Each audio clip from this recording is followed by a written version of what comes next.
Good morning, students. Today we will start with Unit 3rd, Chapter 1, Fear and Courage. And in this section, we will read about the stories related to fear and courage. So, first of all, we are supposed to discuss courage and fear. What is courage? Courage is not something we are born with, it comes from within, from the choices we make. Courage lies not just in fighting a valiant war against dragons, monsters, and enemies. It is also revealed in small acts of everyday life. Here are the sayings: courage is resistance to fear, mastery of fear, not absence of fear. Mark Twain. Courage is not the absence of fear, but rather the judgment that something else is more important than fear. So, here we will start with the story The Hero. The Hero by R.K. Narayana. And in this story, we will read about the hero of the story. Who was the hero? Here, a boy, Swami, was described as the hero of the story. So, students, here we have to start, and we are supposed to start it from here. For Swaminathan. What was the name of the boy? Swaminathan. For Swaminathan,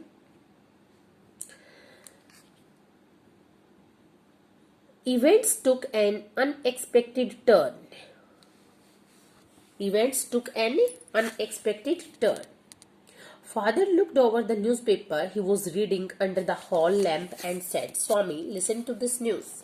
News is hats off to the bravery of a village lad. Means the father was reading about the story, and the story was there in the newspaper. Where was the story? The story was in the newspaper. And the story was about a village boy. One day, we are supposed to start. One day, Swami's father was reading a newspaper. He read a paragraph to Swami that narrated the bravery and courage of a village boy. While returning home through a jungle, he met a tiger who attacked him. We are talking about the third person, the boy whose story was there in the newspaper. He fought with the tiger and climbed a tree. Later, the villagers killed the tiger. Swami, the boy, did not believe this story. He said that a boy can't fight with a tiger. Father said that he must believe the newspaper and said that age and strength are not important. Courage is everything. Swami disputed father's theory.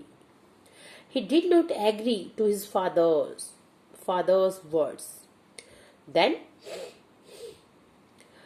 he was totally disappointed at that, because he was not going to believe on that story. Then what happened? Swami always used to sleep with his grandmother. Here is shown there in this picture. He used to sleep with his grandmother. Father challenged Swami to sleep alone for a night in his office room. But Swami tried to change the topic by talking about his cricket club. But father was stern and commanded him. What he commanded? He commanded him to sleep alone in his office room that night. Swami said, from the 1st of next month, I'll sleep alone in your office room. Father said, no, in the evening. Means today only you have to start to sleep there. Swami slept near his grandmother and pretended to sleep. He told his granny not to wake him up, even if the house was on a fire. But father, sitting aside his mother's and grandmother's request, woke him up and took him to his office room. Swami made many excuses, like his father's room is dusty, or there may be the scorpions behind his books, but had to sleep there.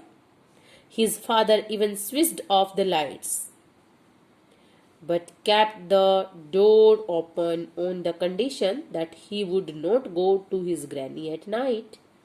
Otherwise, his father would tell all his friends that he is a coward.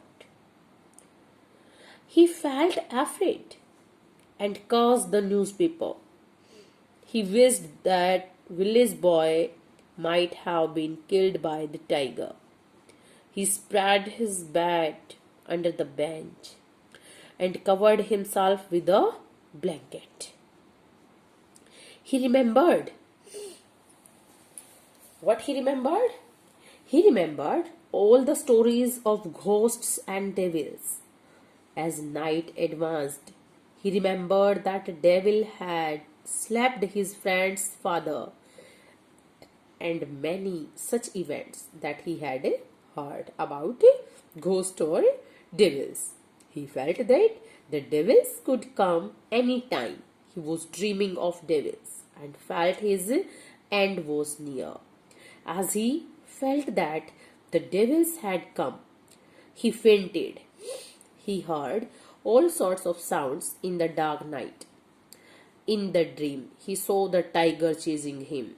In his sleep, he spread his hand to feel his grandmother's presence. And suddenly, he realized that he was alone. After some time, it was a shocking experience for him. What was there? After some time, he heard something rustling. He tries to see in the darkness. Something was moving. Thinking that he was a devil, he caught him and bit him with all his power. He used his teeth like a deadly weapon. It was not a devil. Actually, it was a burglar. It was a thief. Hey, something has bitten me, cried the thief loudly. And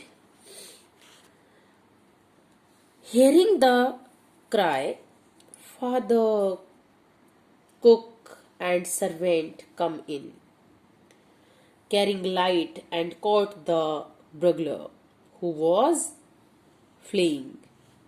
All three of them fell on the burglar, who was laying on the floor with a bleeding ankle. Everyone was pleased after this incident, and everyone congratulated Swami for his courage. The headmaster said that he was a true scout. His classmates looked at him with respect. The police inspector was grateful to him as the burglar was a notorious and wanted housebreaker. The inspector asked him to join the police when he grew up. But Swami had made his mind to be an engine driver, bus conductor, or railway guard later in his life. Actually, throughout this story, we are not supposed to consider that Swami was a hero. In the beginning of the story, we came to know that he was a coward. He was a kind of a timid boy. But when he was made to sleep alone in his father's office room and the incident took place, After that, he became the hero before the people of his family as well as the inspector and the headmaster. So here throughout this chapter, बच्चों, what we learned that sometimes circumstances are also here which makes us a hero. I hope you all have enjoyed this chapter. Goodbye. Have a nice day.